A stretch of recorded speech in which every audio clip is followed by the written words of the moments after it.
Philadelphia experiment, इतिहास या अफवाह। साल है 1943। दूसरा विश्व युद्ध अपने चरम पर है। फिलाडेल्फिया में एक गुप्त प्रयोग हो रहा है जो रहस्य में डूबा हुआ है। कहा जाता है कि अमेरिकी नौसेना यूएसएस एल्ड्रिज नाम के जहाज पर परीक्षण कर रही है। उनका मकसद जहाज को अदृश्य बनाना। उस दिन क्या हुआ? क्या यह विज्ञान की कोई बड़ी उपलब्धि थी या अनजान से एक भयानक टक्कर? फिलाडेल्फिया एक्सपेरिमेंट की कहानी हमारी कल्पना को मोहित करती है और हमें विज्ञान की सीमाओं पर सवाल उठाने पर मजबूर करती है। क्या अमेरिकी नौसेना ने वास्तव में टेलीपोर्टेशन हासिल कर लिया था? या यह सिर्फ अटकलों और सुनी सुनाई बातों से बनी एक और कहानी है? इन बातों को अक्सर कोरी कल्पना कहकर खारिज कर दिया जाता है, लेकिन लगातार चलने वाली अफवाहें बताती हैं कि कुछ तो हुआ था। क्या यह सरकार द्वारा सच्चाई छुपाने का मामला था या सामूहिक भ्रम का मामला? जवाब आज भी धुंधले हैं। एक बात तो तय है, फिलाडेल्फिया एक्सपेरिमेंट का आकर्षण आज भी बरकरार है। फिलाडेल्फिया एक्सपेरिमेंट की उत्पत्ति उतनी ही धुंधली है जितनी खुद कहानी। कहानी शुरू होती है कार्ल एलन नाम के एक आदमी से। उसने दावा किया कि उसने एसएस एंड्रू फुरुसेथ जहाज पर सवार रहते हुए इस प्रयोग को देखा था। उसने बताया कि कैसे यूएसएस एल्ड्रिज प्रकाश की एक चमकदार किरण में गायब हो गया था। अमेरिकी नौसेना ने फिलाडेल्फिया एक्सपेरिमेंट के होने से साफ इनकार कर दिया। फिलाडेल्फिया एक्सपेरिमेंट को समझने के लिए हमें उस समय में वापस जाना होगा जब दूसरा विश्व युद्ध अपने चरम पर था। साल था 1943 और पूरी दुनिया युद्ध की आग में झुलस रही थी। अटलांटिक की लड़ाई अपने चरम पर थी। जर्मन यू नौकाएं मित्र देशों के समुद्री मार्गों पर कहर बरपा रही थीं। अमेरिकी नौसेना को किसी भी तरह की बहत की सख्त जरूरत थी। युद्ध और नए आविष्कारों के इस माहौल में डीगॉसिंग की अवधारणा सामने आई। क्या फिलाडेल्फिया एक्सपेरिमेंट डीगॉसिंग को और आगे ले जाने का एक प्रयास हो सकता था? यह संभावना हालांकि बहुत दूर की कौड़ी लगती है, फिर भी दिलचस्प बनी हुई है। खबरों के मुताबिक फिलाडेल्फिया एक्सपेरिमेंट 28 अक्टूबर 1943 को हुआ था।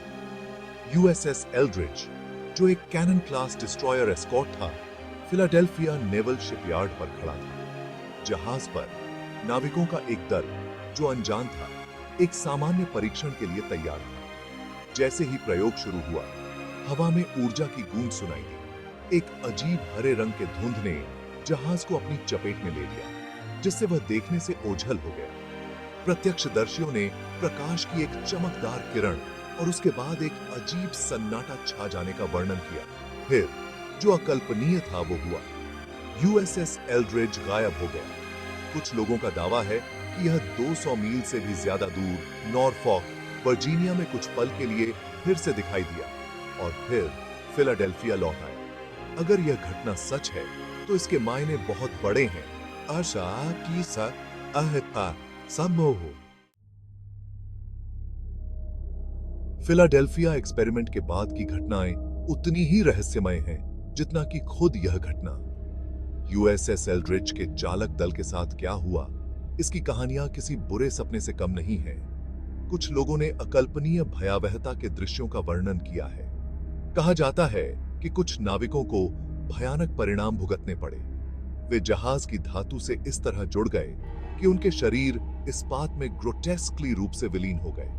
कहा जाता है कि दूसरे लोग पागल हो गए। इस अनुभव ने उन्हें अपना मानसिक संतुलन गंवा दिया। बचे हुए लोगों को, अगर कोई बचा था, तो चुप रहने की कसम दिलाई गई थी। ऐसा लग रहा था कि सरकार सच्चाई को, जो भी हो, दबाने पर तुली हुई थी। कथित प्रयोग के वर्षों बाद कार्ल एलन नाम का एक व्यक्ति, जो अब खुद को कार्लोस एलंडे कहता था, सामने आया और दावा किया कि उसे फिलाडेल्फिया एक्सपेरिमेंट का प्रत्यक्ष ज्ञान है। उसके पत्र, जो अजीब और गरीब विवरणों से भरे हुए थे, ने कहानी में रहस्य की एक नई परत जोड़ दी। एलंडे ने दावा किया कि उसने एसएस एंड्रू फुरसेथ में काम किया था, एक ऐसा जहाज जो उसने दावा किया था कि प्रयोग के दौरान मौजूद था। उसने बताया कि उसने यूएसएस एल्ड्रिज को हरे रंग की रोशनी में लिपटे हुए गायब होते और फिर से प्रकट होते देखा था। उसने बताया कि चालक दल के सदस्यों को भयानक दुष्प्रभाव भुगतने पड़े, उनके मन और शरीर हमेशा के लिए बदल गए। एलंडे के पत्रों को संदेह और कौतूहल के मिश्रित प्रतिक्रिया मिली। असंगतियों के बावजूद एलंडे के दावों ने फिलाडेल्फिया एक्सपेरिमेंट की कहानी में नई जान फूंक दी। उसके पत्रों ने इस घटना में नए सिरे से रुचि जगाई, जिससे शौकिया जांचकर्ताओं और षड्यंत्र के सिद्धांतकारों को रहस्य की गहराई में जाने के लिए प्रेरित किया। फिलाडेल्फिया एक्सपेरिमेंट वैज्ञानिकों और शोधकर्ताओं की कड़ी जांच का विषय रहा है।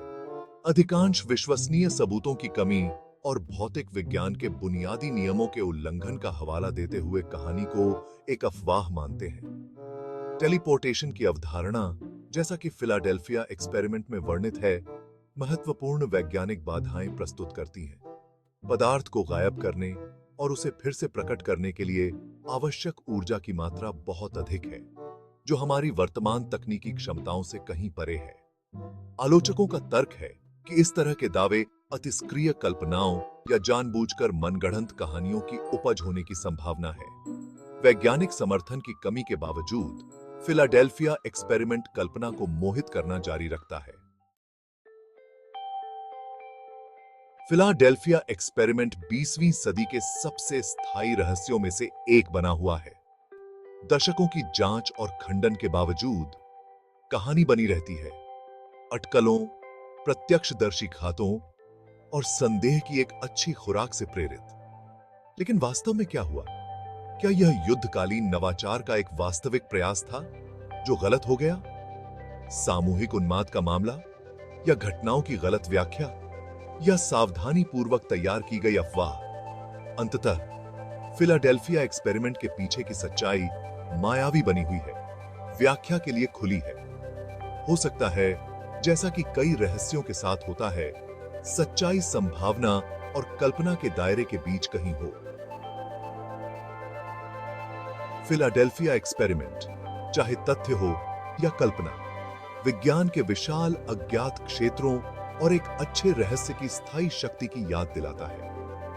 यह एक ऐसी कहानी है जो बहस छेड़ती रहती है, कल्पनाओं को प्रज्वलित करती है और हमें याद दिलाती है कि कुछ सवालों के कभी भी निश्चित उत्तर नहीं हो सकते। आप क्या मानते हैं?